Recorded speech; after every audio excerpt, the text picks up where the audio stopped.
Msikiti huu naweza kusema mwaka wa 7. Msikiti huu tulikaa kamati tukasema kwa nini huu msikiti mdogo na watu wengi, kwa hivyo kwa nini hatufanyi mchango tukafanya msikiti uwe mkubwa, na huku tunatafuta fadhili. Na alhamdulillah mchango ule ulikuwa Jumanne na Jumatano, lakini tulikwenda miaka mitano tuna kama shilingi milioni 11. Tukasema bora tuende siku zote huu mchango wende, na alhamdulillah kwa miaka miwili tukapata milioni 180, tukainunua hii nyumba. Na tulipokwisha kuinunua hii nyumba, ina maana ikawa mali ya msikiti. Bahati nzuri akawepo jamaa akatuambia na hichi kiwanja pembeni kitakuwa chenu. Sasa tukasema tutafute wafadhili, kwa sababu sisi hatuwezi kujenga msikiti mkubwa kama huu. Tumekaa huku tukasema lakini tuendelee na vile vile mchango wetu. Kwa hivyo mazali nyumba ilipokuwa ishanunuliwa, waumini walihamasika. Kwa hivyo tukenda nao mwaka mmoja tu tuna shilingi milioni 114. Sasa bahati nzuri akatokezea mfadhili. Alipotokezea mfadhili akasema huu msikiti wenu nataka ni ujenge. Unataka kuujenga vipi? Akasema nataka nijenge msikiti wa ghorofa 2, kwa sababu mimi ninapita hapa na nakuoneni mnachangisha pesa.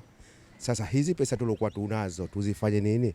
Akasema hizi pesa kwanza, yeye mwenyewe huyo mfadhili alikuwa anataka kujenga tu kama ile nyumba au jenge tu msikiti wa kawaida. Tukamwambia bora tukawie, kwa sababu kizazi kijacho kitakuwa hakina nguvu. Kwa hivyo nguvu maza tumeshaanza kuzitumia, tuzifanye hapa. Tunataka msikiti uwe wa ghorofa.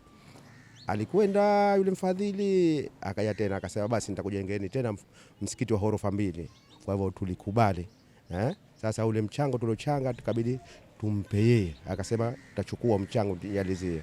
Kwa hivyo ndio maana unaona pale lile jengo lishazingizwa sasa hivi, mfadhili ashakuja. Kwa hivyo anataka kutujengea ghorofa 2. Huu ndio mwenendo wa msikiti wetu tulivyoanza.